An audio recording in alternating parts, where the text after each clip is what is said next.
ayyaana sitti geggeessuuni yeroo dheeraadha.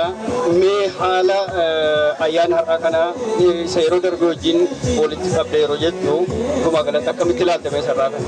Haalli gammachiisi nama roobillee har'a nu rakkisullee mee maal sitti fakkaatan har'aa kun? Waaduu galatu. Ayyaanni har'aa bareedaadha. Maaliif xiqqoo fooyya'aa qaba.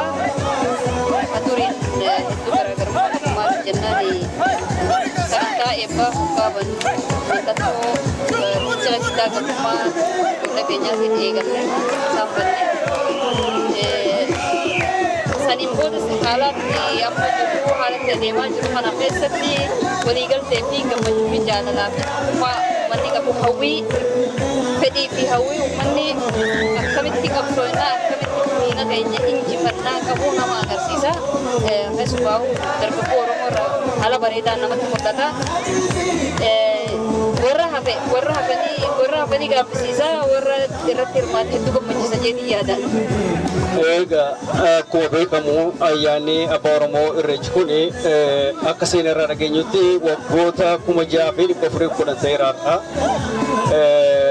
Namoonni tokko waan akka jecha sheexanaa dabarsanii kennu. Sheexanni kun erga afaan Oromootti madaqeeyyuu jecha akkuma jechaatti iyyuu yoo baate waggaa 150 caalu.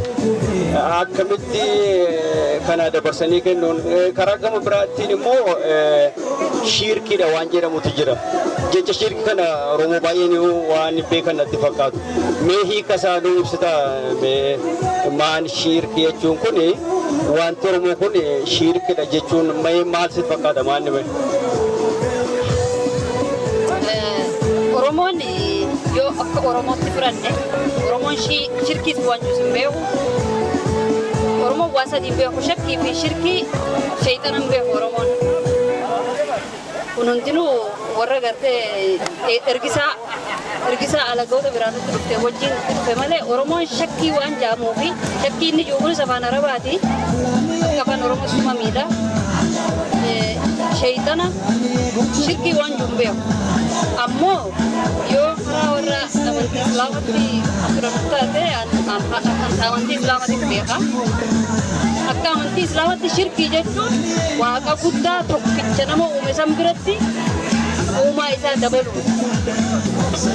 Tole wanti amma shirki wanti jedhamu kunis waan waggaa dheeraa ture natti fakkaatu. Yoo baay'ate waggaa 50 caalu erga afaan Oromootti madaqee. Haa ta'uyyuu malee akka ammaatti namni Oromoo baay'een jecha shirki jedhu kana hin beeku. Maaliif namoonni tokko waan Oromoo irreecha kana shirkiidha jedhu? Egaa akkana fakkaatutti Oromoon namni harki 75 nama afaan Arabaa kana hin beekne.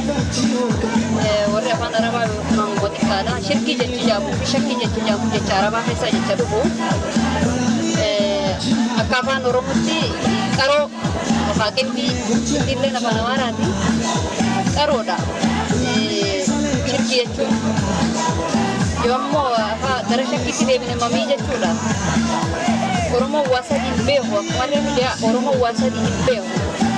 Akka aadaa isaatti sirna isaa keessatti gaafa sirna ofiitiin bulu waa hundaa'u aadaa isaatti sirna gadaatii fi amantii isaatiin gaafa bulu Oromoon waan sadii hin beeku. Wanni sadeen sheexaana fi shirkii hin beekan jirtu isaan bira. Akkuma liqiin warra ergisaa alaa dhuftee wajjin dhufte afaan jiru afaan namaa kan ergisaatii wajjin afaan keenyatti galee. Ammoo yoo karaa amantii Islaamatti itti deebinee afaan Arabaatti shirkii jechuun shirkii itti qindoomsuu itti qixxeessuu jechuudha. Qarootti maxxansuu waaqa biratti qaroo tokko maxxansuu jechuudha. Qaroo jechuun waaqni tokkicha madaalli hin qabne kan isa madaaluu hin dandeenye jechuudha. Hunda uumee dachii samii uumee ilma namaatii fi waan mul'atu hundarratti uumee jechuudha. Isuma kana biratti uumaadhuma inni uume kana keessaa tokko filanii filmaata kennanii fi itti aansanii akka waaqatti dandeettii fi beekuma waaqaan malee nama sadii laatanii waaqatti dhiyeessanii waaqatti dhiyaatu jechuun walumaa galatti heera amantii islaamaa keessattis baay'ee tokko dhoowwaadha. Garuu akkatti amantiin akkatti abbaan fudhate ayyaana irrisaa kana keessatti ayyaanni irrisaa kuni aadaa Oromooti. Waan Oromoon duriin ittiin bulaa jirtu guyyaa Oromoonni balaa isatti maganfatee birraa kadhate harkatee galata isaa galchu guyyaa gochaa waaqni kennaa waaqni isaanii kan daamatatti galateeffatanii yaa waaqa kana nuu kennite kana nuu bareechite kana nurraa deebifte galatoomii guyyaa jaaniini guyyaa ammas tafuula duraa dhuftusi waan akkanaa nurraa deebisi waan akkanaa nurraa fadhisi kana sitti maganfanna jedhanii guyyaa Oromoo waaqatti galata galfattee fi waaqa isaa kadhattu malee kana keessa humaan jiru. Maaliif Oromoon waan waaqni uumetti ilman aman. Warri Oromoon mukatti amanaa, dhagatti amanaa, bishaanitti amanaa, malkaatti amanaa, tulluutti amana juusuni diinni silaahuu diina. Diinni silaahuu diina waan gaarii irraan eeggatu. Garuu namni tokko dhiigaan Oromoo ta'e namni Oromoon muka gabbarti, Oromoon dhagaatti amanti, Oromoon tulluutti amanti, Oromoon bishaanitti amanti jiru akkuma nama waraana fudhatee Oromoo tokko ajjeesuudhaan reefu jechuudha. Diina Oromooti malee suni akka diinummaa sanitti ilaalama malee akka ilmoo namaatti akka namni nama ofiitiif yaadutti ni yaada jedhamee waan irraa eegamu hin qabu. Ammoo oduma jennu warri beekumsaan godhu ni jira. Warri immoo hin beekne dhuguma jee fudhatee akkas du'uunis ni jira. Amantii fedhe haa qabaatu kun aadaa Oromooti. Kun sirna abbootii keenyaa ka dura abbootiin keenya irra dhufanii qabsoon duraa takka aadaa itti guddisuun afaan itti guddisuun ijjaaruu if jiraachisuudha. Afaan itti aadaan miila lama namni ol ka'ee dhaabbatee ni deemu namni miila hin qabne hin deemu.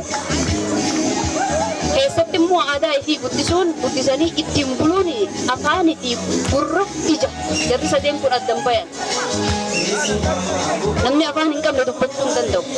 Dachaalaa akka seera addunyaatitti, akka seera isaatitti, akka duudhaa isaatitti, akka safuu isaatitti, haga addunyaan kun maal raffatutti guddataa deema jennee yaadda. Warri akkas jettan yoo waaqa kan beeknu jettattaate malee waaqa uumaaf uumamaa seera namaatiif seera waaqaa qaba. Seera namaatiif seera waaqaa yoo jennu amma fakkeenyaaf hadda yoo seera irreessaa kana kabajannu seera irreessaa yoo kabajannu waan irreessi qabu irreessa harkatti qabannee siinqee harkatti qabannee alangee harkatti qabannee eebbifnee yoo seerri siinqee harkatti qabannee alangee harkatti qabannee irreessa harkatti qabanne suni aadaa keenya karaan kadhannu immoo rabbiin kadhanna kabraan kadhanna. Jinniin sirmaan beekuu Oromoon jinni akka jiru quban qabu haga gara biraatti ergifatee dhufe malee waan akkasiin beeku kana dhiisaa dijibbaadhaa mana keessanitti dachaa horii akkasiillee dhiibina. Amma jarri warri Habashaa yoo lafa keenya fudhatee yoo malkaa keenya fudhatu yoo rabbi isin yaa jedhu malkaa keenya maqaa keenya jijjiiraniiti. Malkaa keenya jijjiiraniiti. Bishaan hooqaan dhiqannu abala kan sana gartanii bishaan abboo jedhaniin. Bishaan abboo jedhaniin malkaan itti dhiqannee itti fayyinu bishaan abboo jedhaniin. Bishaan maaramii jedhaniin. Jijjiiranii akkas godhan. Keenya fudhatanii malee nu kan namaa fudhannee hin dandeenye. Keenya baay'ee qaba. Amma fakkeenyaaf maqaa namaatu yoo jijjiiran maqaa jajjiirota keenyaatu yoo jijjiiran jijjiiranii fudhatan kennaa jedhan. Amma akka amanteef nama guddaa tokkotti yoo isinitti. Haile Sillaasee nuguda Yihudaa kan Yihudaatu iyyuu jedhaniin yeroo namicha harka 75 Oromo maqaa Oromoo qaba abbaa Oromoo qaba completely psychology isaa jijjiiranii saayikoloojii kennan dura jijjiiraniitu fudhatamee malee nu nama akka namaa tokko fudhatu Oromoon waan dhabeen qabu garuu hin guddifatu hin haaromsifata aadaa isaa karakkinna qabu rakkinna yoo qabaate hin haaromsifata taa'ee ol ga'ee mari'ateeti kun akkasiiti akkana deemnaa jedha hadha seera intarneetiin seera addunyaan saayinsii addunyaan irratti bultu dura waa'ee saayinsiin hadha hojjetu kana qabaa jira. Akkuma amma jechoota jedhe Oromoon yaayyaa shanitti bula. Yaayyaa shan yoo jedhu seera addunyaan kun hadha itti bultu akka mirga namaa itti eegu akka mirga horii itti eegu akka mirga mukaa itti eegu akka mirga qilleensaa itti eegu waan kana hunda beeku addunyaan maalaalfataa jira kana irra jabaannee haa guddifannu haa tolfannu waan amma fakkeenyaaf yoo irreessa asitti irreeffachuun kun hammeenna qabaate taate hammeenna isaa yoo dhiyoo beenne waan isa kenna jennuuf hin qabnu waan amatti hin amanu waan rabbi hin jaalannetti hin amanu waan rabbi hin fudhatu akaakayyuun kenna fudhatu nutu ka biraa kenna fudhannee aadeffannee ka nama biraa aadeffannee gogaa nama biraa uffannee soofteerii mana biraa fudhannee jibbinaa malee kenna waan nu jibbisiisu tokkollee hin qabu. Akka ijoolleetti guddifannu hin beeknu akka wal bulchinu hin beeknu akka nama mirga namaa eenyu hin beeknu akka mirga addunyaa eenyu hin beeknu akka mirga raamuu eegu hin beeku Oromoon akka mirga mukaa eegu hin beeku guddaa xiqqaa isaa akkamitti akka guddifatee aangoo qabatu hin beeku nama ajjeesuu hin beeku nama balleessuu hin beeku ka guddifate hin guddifatu himne gaafata gosa godhate kabira gosa godhate gaafa godha gosa godhate ittuma jaata akka amma kanaarraa dhufee kanaarraa maal barate siitidanii kanaadhaa yoo ta'e ta'a hin ta'e jechuudha.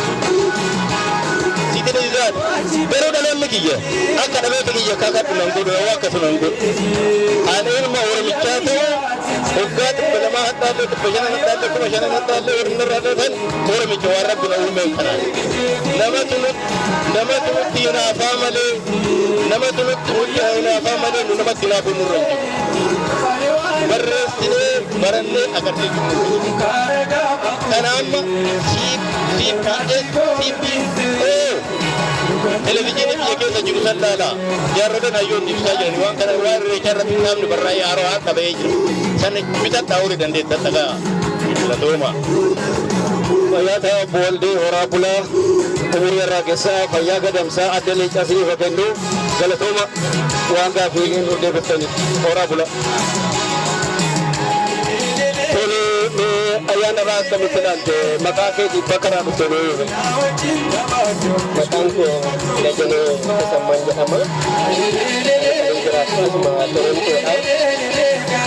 Asitti yeroo jalqabaa ayyaana irreechaa kana kabajuun kooti. Baay'ee natti tole. Asitti biyya ambaatti biyya ormaatti otuun sakatta'amuu otuun na'ii otuun hirriballee karaarra fakkaattuu walqixaatti jedhanii asitti kabajamuun isaa natti tole. Kana bira darbee immoo asitti waan duudhaa, waan aadaa, waan eenyummaa Oromoo qofatu kalatti qabate waraab sadii bara hedduu dhaqeera. Warri kun abbaa hin horatne morma biraatti waan biraallee waan kan Oromoo hin taane keessatti kalatti keessa biyya ammaa kana keessatti garuu biyya kanatti waan Oromoo waan duudhaa kan argee kanaan baay'ee natti toleera. Waan tokko garuu battala kanatti dubbachuu kan hin barbaadu ormi kan nu caalee fi ijaa waan duudhaa isaatii waan aadaa isaatii barreeffamaan riqatti godhee kaa'ee nuti wanna keenya riqatti hin goone sirriitti kanaaf karraan arganne ture ammallee kana sirriitti galmeessinee barreessinee akka amma waraabuun kanatti waraabnee dhalootatti dabarsu kanatti cimuutu irra jira. Kana bira darbee wanti asirratti haamuu barbaadu amantiin qabdu amantiin biyya lafaarra jiru duudhaa fi aadaa ummata sanarraa gargar bahee hin ilaalamu. Afaan isaarraa qabee afaan ittiin amantiin sun itti darbuurraa qabee amantiin aadaa faana duudhaa faana seenaa uummataa faana waan wal qabatu waan ta'eef kana dagachuun nurra hin jiru. Asitti kan argannu ijaa kiristaana taane, ijaa islaama taane, ijaa waaqeffataa taane yommuu ta'an, ijaa Oromoo taane, Oromummaa hamummaa adeemsisuu jennee of kabajuudhaan, ofitti amanuudhaan kanarratti argamuudha. Namni waan ta'e amantii kamitti amanuu danda'a. Kun waa'ee amantii yookaan waa'ee eenyummaati, waa'ee eenyummaati. Akkuma jedhe afaan Kiristinnaan ennaa darbu afaan Hibrootiin darbu, kana booda afaan Giriikiitiin darbu, kana booda biyya lafaa irratti amantii afaanii wal qabatee amantiin kiristaanummaa Oromoo amantii saba qulqulluu ennaa hiiku afaan Oromoo keessa guddiseera. Qur'aan illee yoo hiikame afaan keenya keessa guddisa jechuudha. Garuu iddoon inni immoo uummata sanarraa Tole guyyaa har'aa kun guyyaa irreechaati. Maqaa keetti bakka irraa dhufte nutti an maqaan koo Taamiraat Gammadaa jedhu kan dhufes immoo magaalaa Otawaa irraan dhufe. Guyyaan har'aa kun guyyaa beekamaadha. Guyyaa ayyaana Oromooti. Oromoon yommuu qonnaa qotatee minaansaa galfatee jedhu Waaqayyoon kana hundumaa keessaa booqaa gannaa keessaa nu dabarsitee birraadhaan baga nu geesse jechuudhaan Waaqayyoon yeroo itti galateeffatudha. Yeroo ammaa kanatti egaan haalli kun baay'inaan Oromiyaa keessatti haala jabaadhaan geggeeffamaa jira. Aadaa Oromooti, seenaa Oromooti, waan hundumaa Oromoon qabu keessatti waan ilaalamudha.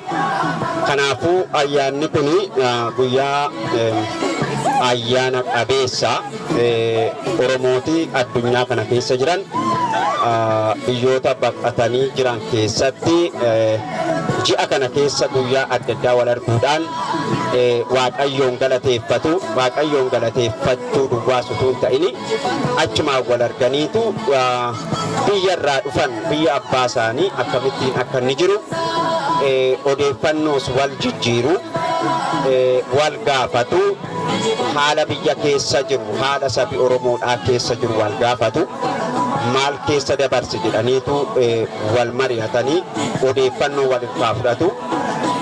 Haala kana fakkaata jechuudha guyyaan har'aa kun.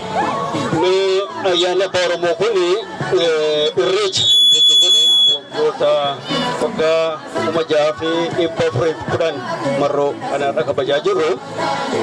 Haa ta'u malee namoonni tokko tokko sirna sheexanaa geggeessu laga sanatti kan jedhu hololli ni jirti. Hololli kun holola hundee dhabeettiidha natti fakkaatti.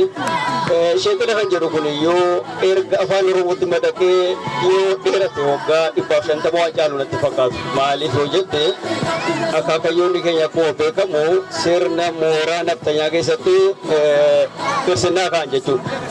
Gaafa sana mataskaana wanti jedhamu hin jiru, manni biraanis hin jiru jechuudha. Galma abbaa Oromoo jira malee galma abbaa Oromoo diiganii mataskaana akka ta'e beekamaadha. Haa ta'u malee jecha waggaa 150 har'aa afaan Oromootti madaqe kana qabeenya guddaa irreecha kana fakkaatu sana dabarsanii kennuun kun maalirraa ka'eeti? Wallaaluu moo beekaadha moo maal fakkaata kun? Eeyyee gaani Oromoon akkuma saba kaanii bara dheeraa keessa bara jireenya isaa keessa waan ta'e hundumaafiyyuu waaqi jiraataan tokko akka jiru hin amana. Waaqa kanaa kadhatee sirraa argateera, ittiin horeera, minaan facaasee naa magarsi jedhee ijatti naa godhi jedhee Waaqayyoon kadhateera. Dubartiin yoo dhabdee mucaa dhabdee jettee Waaqayyoo wajjinii wal komachuudhaan Waaqayyoo dubartii dhabduu kana ilmaan kenni mucaa kenni jedhee kadhata. Yoo bokkaa hamaan itti dhufe bokkaa hamaa nurraa deebisi yaa Waaqayyo jedha. yoo balaan qilleensaa itti dhufe balaa qilleensaa kana yaa Waaqayyo irraa nu dabarsi jedhee kadhata. Kana hundumaa keessa bara dheeraa keessa sabi Oromoodhaa saba eenyuun caalaatti Waaqayyoon beekuudha. Waaqayyoon beekuu isaarraan kan ka'etu Waaqayyo saba kana eebbise biyya badhaaturra akka inni jiraatu qilleensa gaarii keessa akka inni jiraatu isa taasise jechuudha. Kanaafuu Waaqayyoon hin beeku jedhanii akka inni lagatti sagadu akka inni mukatti sagadu taasisanii sirnootiin yeroo darbe bara darbe keessa waggaa 150 Oromoo gabroonfatanii Oromoon akka inni waan isaa waldhaalu akka inni aadaa isaa waldhaalu akka inni seenaa isaa waldhaalu isarra darbe akka inni biyya isaa waldhaalee eenyummaa isaa waldhaalu gochuudhaaf yeroo dheeraa keessa Oromoon yoo kana hundumaa dhabee jedhe saba liqinfamee saboota bicuudhaan liqinfamee eenyummaan isaa sabummaan isaa aadaan isaatiif seenaan isaa hundumtuu dhabame saba badu waan ta'u beekamuudhaaf akkas jedhu jechuudha. Kanaafuu Waaqayyo Oromoon seexanatti namanu Oromoon seexanaa wajjin qunnamtii hin qabu. Oromoon Waaqayyotti amana garuu akkuma atis jette sirnootiin gabroonfataa waggaa 150 asitti dhufan kuni isa kana Oromoo harkatti hin barbaadan jechuudha. Gadaa Oromoodhaa diiganii qaalluu Oromoodhaa balleessanii bakka sanatti yeroo isaan warri keessattuu warri ilmaan Miniliki bataskaana isaanii fidanii itti ijaarratanii Oromoon dirqiidhaan akka inni bishaaniin cuuphamee amantii isaa isa duraanii kallattiidhaan Waaqayyoo wajjiniin kallattiidhaan wal argu sana harkaa dhiisanii bataskaana ganda keessatti fidanii ijaaranii Oromoon kanaan amantii adda addaatiin qoodame akka inni eenyummaa isaas sabummaa isaas hundumaa hirraanfate akka inni kooluu isaanitti galee isaaniin Waaqa lammaffaa taasise isaaniin akka waaqeffatu isaan taasisan jechuudha. Har'a garuu kun maal ta'ee kun hundumtuu jijjiirameetu ilmi Oromoodhaa kana keessa hundumaa keessa darbeetu har'a seenaa abbayeesaa seenaa haadhasaa seenaa sanyiisaa seenaa akaakayyuusaa hundumaa yaadateetu isa kana jechuudha. Keessattuu Oromiyaa bal'oo keessatti namoota bakka Oromoon duritti ayyaaneffachaa ture irraa dhorkamaa ture bara Minilik bara Atsee Haayile Sillaasee bara Dargiidhaa sanirraa ari'amataa ture har'a dhiigaan bakka sanatti deeffateetu har'a miliyoona meeqaan kan lakkaa'amu biyya alaarraas dhufanii sadarkaa addunyaatti dhiiga ilmaan Oromootiin akka inni beekamu godhame guyyaa har'aa kanaa fi bifa jabaa ta'e Oromiyaa keessatti gaggeeffama jechuudha. Kun immoo salphaatti kan dhufe miti jechuudha. Qabsoo ilmaan Oromoo godhanii Oromoo bakka isaatti deebisuudhaaf abbaa biyyasaa, abbaa seenaasaa, abbaa aadaasaa, abbaa duudhaasaa, abbaa afaansaa taasisuudhaaf isa godhamedha. Kun ammallee daran itti fufa jechuudha. Oromoon kana booddee itti deebi'uu hin qabu. Oromoon jabaatee itti fufuutti qaba. Bakka abbaa isaa duriitti deebi'uutu irra jira. Isa kana immoo hundumtuu Oromoon bakka jirutti jabaatee irratti hojjechuutu irra jira. Obbo Taamiraat Gammadaa kiiloomeetirii 500 deemtee dhuftee guddoo galatoomii horii bulii adda leencaa argadhu fayyaa gadamsaa argadhu umurii irraa keessaa argadhu fayyaa ta'isii jedha galatoomi bara girillee asumatti wal agarru nagaa.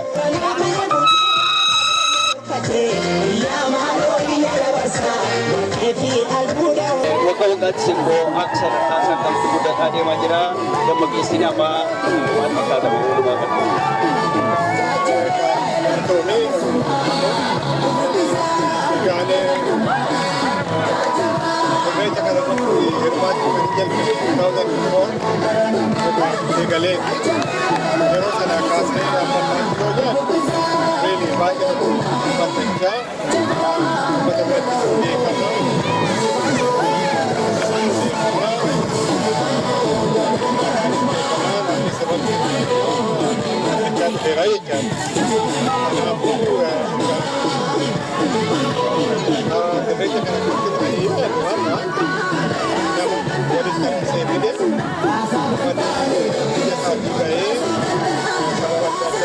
Dia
Saudara je gudo galatomi hori bulai fayya gadamsa umuri harra keessa addalee harkadhu bara girillee waaqni nagaraan asitti wal agarsiisu galatoomi isin jedha horii bulai.